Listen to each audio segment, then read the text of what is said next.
ষোড়শ শতকের বিখ্যাত জ্যোতিষী নাস্ট্রাদামুস, যার আসল নাম ছিল মিশেল দে নাস্ট্রেদাম, তার রহস্যময় ভবিষ্যৎবাণীগুলির জন্য বিশ্বজুড়ে পরিচিত।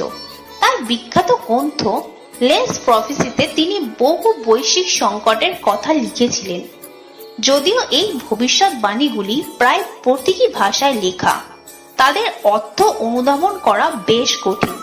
তবে 2024 সালের অক্টোবর নিয়ে করা তার ভবিষ্যৎবাণী বিশেষভাবে ভীতিকর। অক্টোবর 2024-এ কি ঘটতে পারে?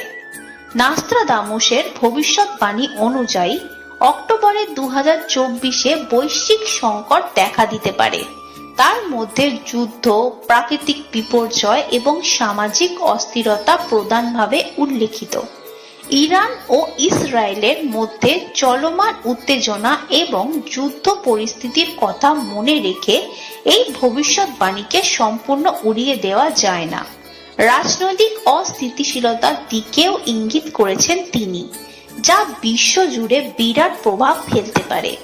বিশেষ করে যুক্তরাষ্ট্রের আসন্ন নির্বাচন ও সম্ভাব্য ক্ষমতা পরিবর্তনের ফলে সারা বিশ্বে এক নতুন সংকট দেখা দিতে পারে, প্রাকৃতিক বিপর্যয় ও স্বাস্থ্য সংকট। নাস্ট্রাদামুস তার ভবিষ্যৎবাণীতে জলবায়ু পরিবর্তন ও প্রাকৃতিক বিপর্যয়ের কথা উল্লেখ করেছেন। 2024 সালের অক্টোবর মাসে পৃথিবীকে ভূমিকম্প, ঘূর্ণিঝড় এবং অন্যান্য প্রাকৃতিক দুর্যোগের জন্য সতর্ক থাকতে হবে। সেই সঙ্গে নতুন কোনো স্বাস্থ্য সংকট বা রোগের উদ্ভবের কথাও বলা হয়েছে।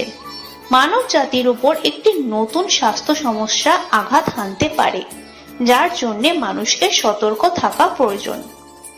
এই সমস্ত ভবিষ্যৎবাণীগুলি যদি সত্যি হয়, তাহলে 2024 সালের অক্টোবর মাসটি বৈশ্বিকভাবে অস্থিরতা ও বিপর্যয়ের সময় হয়ে উঠতে পারে।